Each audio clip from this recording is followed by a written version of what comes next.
Esto enlazaría también con lo que sería, bueno, en este caso, a principios del siglo XVII, la intención del pueblo de Arriate de emanciparse de lo que sería la jurisdicción de Ronda. Y digo esto porque al establecerse el señorío, uno de los requisitos del señorío, para que éste se pudiera establecer también en todos los lados, era que esas propiedades tuvieran también una independencia como población o como localidad, lo cual quiere decir que tanto una cosa como la otra iban a estar estrechamente unidas, por lo cual los ovalles, en un primer momento, cuando establecen el señorío, van a hacer el intento de comprar lo que serían las tierras, la jurisdicción al término de Ronda para independizarse como villa, como localidad independiente. Lo que pasa que aquí, pues como siempre, entramos en el lío, por así decirlo, ¿no? Porque la población de Arriate se da cuenta de que este régimen le iba a perjudicar muchísimo, no era tanto como el mayorazgo, pero le iba a perjudicar muchísimo, y ellos pues toman sus medidas principales a través de una serie de personas con ciertas influencias también en lo que sería el Consejo de Ronda, que no quería en ningún momento dejar vender en este caso lo que serían las tierras de Arriate, y entonces pues parte de la población de la localidad pues toma medidas en lo que sería esta emancipación que pensaba hacer los ovalles por cuenta propia, ¿no? ¿Qué es lo que pasa? Que estas tierras, que eran de realengo como todas las tierras de Ronda, pues iban a pasar a ser señorío. Los ovalles tenían que comprar, como hemos dicho anteriormente, estas tierras con una cantidad económica. ¿Qué es lo que hacen los pobladores o algunos de los habitantes de Arriate? Que se meten en pleitos y ellos piden que como entidad propia, como pueblo en sí, piden la independencia de Arriate para que no se la dieran a los ovalles y poder tener ellos ese poder, ese tanteo sobre la jurisdicción y sobre el vasallaje de la misma población. Se lo concede, la corona se lo concede, ellos intentan pagar lo que sería la gran cantidad que esto costaba, ¿no? El tener esta independencia de la ciudad de Ronda. Lo que pasa que después de tener este beneplácito, de comenzar a pagar en diferentes plazos, se dan cuenta que no tenían medios para poder alcanzar esto de lo que estamos diciendo, ¿no? Principalmente porque se trataba normalmente de campesinos que bueno, no podían tener mucho más medios económicos que los que podía dar la tierra en aquellos momentos. Aquello hizo que desde 1630, en que le conceden esa prerrogativa para poder pedir la independencia, hasta 1635, en el que van pagando diferentes plazos de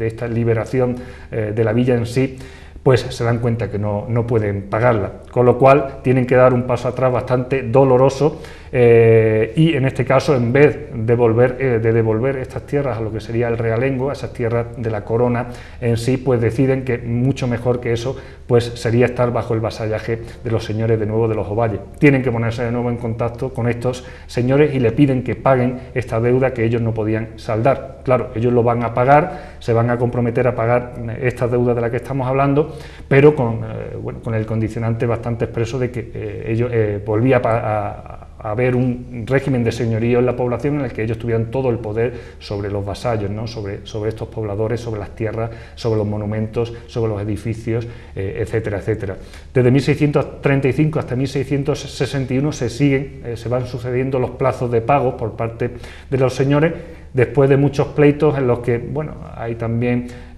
ciertas dotes de un poco, por así decirlo, de cara, ¿no? Por parte de los señores de no pagar estos impuestos a los que estamos hablando, con lo cual llega un momento en el que bueno, la misma villa de Arriate pide a la corona que perdone buena parte de este dinero que faltaba por pagar a la corona. Esto ocurre en el año 1661, que es cuando definitivamente el 14 de febrero de 1661, día de San Valentín, pues ocurre esto que estamos diciendo. La villa pasa a ser villa, la población pasa a ser villa y consigue su independencia de la jurisdicción o el territorio de Ronda. ¿Y quiénes fueron estos señores que ejercieron pues la potestad del mayorazgo en Arriate cronológicamente desde los primeros hasta los últimos? Como hemos dicho antes, esta saga, ¿no? de personajes de una familia, ¿no? que prácticamente se va a extender, se va a desarrollar durante 4 siglos aquí en la ciudad de Ronda, como señores también y dueños del mayorazgo de Arriate, pues comienza, como hemos dicho anteriormente, con los Dávilas, ¿no? precisamente ese caballero, ese vasallo y regidor de la ciudad de Ronda, Juan Dávila, que casa con Teresa Gutiérrez, a los que reparten estas tierras,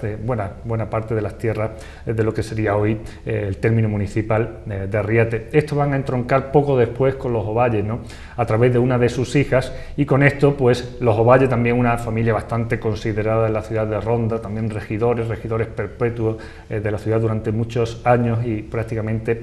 siglos, pues van a tomar, por así decirlo, la primogenitura de esta familia en sí, ¿no?, porque al casarse con la mujer va a ser su apellido el que va a imperar, con lo cual va a ir desapareciendo el apellido Dávila y se va a imponer durante buena parte del 16 y parte del 17 lo que sería el apellido Ovalle. Esto mismo que estamos diciendo a través de diferentes personajes. Hay que tener en cuenta que hubo al menos 6 o 7 señores reconocidos, señores de Arriate reconocidos, más los dueños, diferentes dueños del mayorazgo durante buena parte del 16,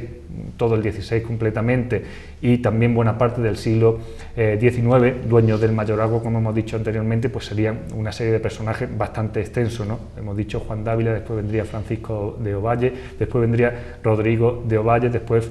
Juan de Ovalle, etcétera, etcétera, hasta entroncar, como decimos, en el siglo XVII con otra familia que pasaría lo mismo que hemos dicho anteriormente en el siglo XVI. Entronca en este caso una de las hijas, una de las hermanas de Rodrigo de Ovalle a principios del XVII, en los años 30, 40 del siglo XVII, entronca con otra familia importante de la ciudad como eran los Loaysa, ¿no? Al ser mujer la que porta el apellido Ovalle, va a desaparecer también y se impone el apellido Loaysa, que de hecho va a durar también poco durante el siglo XVII, solo 2 generaciones de estos señores de Arriate, porque sería después otro apellido el que entroncaría, un apellido también muy ilustre de la ciudad de Ronda, como sería el apellido Moctezuma, ¿no?, el que entroncaría con los Loaysa, también a través, como decimos, de este juego de varón-mujer que iba a hacer que los Moctezumas se impusieran en esta primogenitura también del apellido familiar en sí, y desapareciera también con el tiempo el de los Loaysa. Los Moctezuma, a través del primer personaje que entronca con los Loaysa, que va a tener este señorío y mayorazgo de Arriate, que es Pedro Manuel de Moctezuma, a mediados del siglo XVII, pues iban a estar pues prácticamente hasta el final de este recorrido histórico del que estamos hablando, ya a finales del siglo XIX, ¿no?, en el que, bueno, los Moctezuma van a entroncar ya muy tarde, ya en la segunda mitad del siglo XIX, con los Holgados, ¿no?, y los que serían también llamados en ese momento marqueses de Moctezuma, ¿no? Siempre se ha intentado reconocer a esta familia, primero a esta familia únicamente, a los señores de Arriate, vinculados únicamente con los Moctezumas, y esto no es así, ¿no? Los Moctezumas es verdad que tienen un papel importante, ¿no?, porque entroncan en la segunda mitad del XVII y se extienden hasta el XIX, pero antes teníamos otras familias y otros apellidos ilustres, ¿no?, que son los que dan pie a estos Moctezuma. Lo mismo pasa con el título de marqués. Siempre cuando se habla de Moctezuma se hace referencia a los marqueses de Moctezuma, cuando en realidad este título de marqués de Moctezuma se va a conseguir ya bien avanzado el siglo XIX, ¿no? Los anteriores Moctezumas no tuvieron el título de marqués en este caso. Como decimos, y en definitiva para resumir, una serie de personajes muy importantes para la ciudad de Ronda, que sabemos vivieron en ese magnífico palacio de la Plaza del Gigante, el Palacio de los Marqueses de Moctezuma, hoy Museo Joaquín Piñado de la Fundación o de la obra social de Unicaja, que vivieron allí durante prácticamente 4 siglos, que ostentaron altos cargos de la sociedad rondeña en aquel momento, casi siempre relacionado con lo que sería el Consejo, el Ayuntamiento de Ronda, como regidores, corregidores, regidores perpetuos, etcétera, etcétera, pero que también hubo muchos miembros de esta familia pues que estuvieron relacionados con otros altos poderes del momento, ¿no?, como era la carrera militar, como era la carrera religiosa, tanto si era de sacerdote como si era de fraile o de monja, etcétera, etcétera. En definitiva, una familia bastante importante en todos los sentidos. Bien, pues basándonos en datos extraídos de estas respuestas generales del catastro de Ensenada, reflejadas aquí en el libro, nos hablas del medio agrario como uno de los fundamentos, de los pilares de la economía arriateña.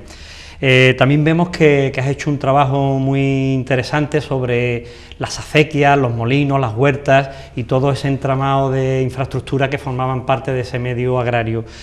¿Qué es lo que ha quedado de ese medio agrario? ¿Se sigue utilizando esa red de acequias, los molinos, las huertas siguen en funcionamiento? y también explícanos si la economía actual de Arriate sigue basada en esa agricultura y qué cambios, qué variaciones ha habido con respecto a la época en que hemos extrapolado estos datos del catastro de Ensenada. Bien, antes de nada tendríamos que decir o partir de un punto bastante importante al respecto, y era la extensión que tenía el término municipal de Arriate, una extensión muy pequeña, ¿no? Muy pocas hectáreas, con lo cual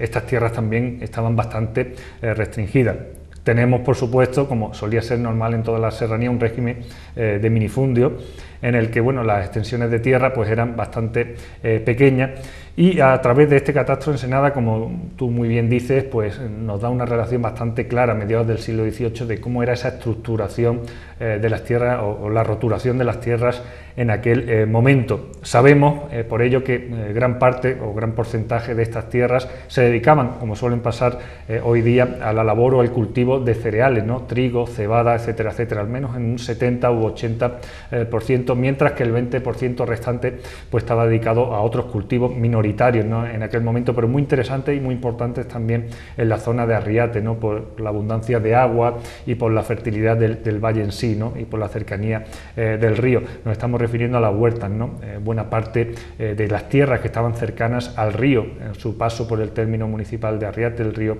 Ventilla, pues estaban dedicadas a huertas, ¿no? Pequeñas huertas, ¿no? Que, como decimos, servían para que estas familias pudieran sustentarse y también pagar las rentas a los señores. Aunque también tenemos que decir que no solo eran las huertas, en este 20% los que tenían una mayoría, sino que había otro tipo de roturaciones, en este caso como eran las viñas también, y los olivos, que tenían un peso específico interesante, ¿no? en aquella época. Tenemos que decir que tanto una como la otra, si nos referimos a esas tierras de cereales, de trigo y de cebada, como la de huertas, pues siguen teniendo una prevalencia importante en lo que sería el medio rural de Arriate. Pero sí es verdad que muchas de las viñas, que había bastantes en aquella época, eran unas tierras bastante fértiles para las viñas, sobre todo en las zonas más altas y más escabrosas desde el punto de vista geográfico, pues hoy día han desaparecido, aunque vemos que hoy día pues se ha puesto otra vez de moda, por así decirlo, el tema del cultivo de la viña y de la vid, y precisamente en Arriate creo que también se está volviendo, ¿no? a plantar este tipo de plantas, ¿no? de matas de vid y de uva en buena parte del término de Arriate. Pero sí bien es cierto que esto pues está restringido, sobre todo, como decimos, en aquella época a lo que sería tierra de cereales y huertas principalmente, aunque también había muchos olivares en sí, ¿no? Alrededor de esto pues había una infraestructura, ¿no? Una infraestructura, entre comillas, industrial, que podríamos decir, como ha dicho anteriormente, que iba a estar relacionado pues principalmente con la construcción de esas grandes acequias que iban a servir para regar sobre todo aquellas huertas que no estaban tan cercanas al río en sí, ¿no? Se sabe, y hemos podido extraer de la documentación, y lo hemos plasmado también en un plano para que esto no se pierda, que las acequias de Arriate fueron bastante importantes al respecto, ¿no? Se crean o se realizan ya a principios del siglo XVI con el mismo Francisco de Ovalle, en los años 1520-30, cuando se funda este mayorazgo. Se crea principalmente una acequia mayor que iba a venir desde la entrada del pueblo por lo que sería la garganta del Ventilla, y que iba pues a traspasar prácticamente todo el pueblo para ir regando todas aquellas huertas que se iba encontrando a su paso, ¿no? Hasta desembocar dando o realizando una gran circunferencia, desembocando otra vez en el río a su salida del pueblo en sí, ¿no? De esta acequia principal iban a salir otra serie de ramales, ¿no? Que iban a ser aprovechados, y tenemos que decirlo también, y por eso hemos hablado un poco de ese aspecto industrial, con lo que serían los mismos molinos, ¿no? El término de Arriate iba a ser también ricos en molinos, sobre todo en molinos de pan, que se lo solían llamar. Había uno también que era un molino de aceite, uno primeramente engarzado con esta acequia mayor de la que estamos hablando y que se construiría en aquel primer momento, en el primer tercio del siglo XVI, que es conocido hoy como molino de Miramón, y que era un molino de bastante trascendencia en la población, que se iba a completar con otros 4 ya en el siglo XVIII, que iban a ir subiendo, por así decirlo, esa garganta del Ventilla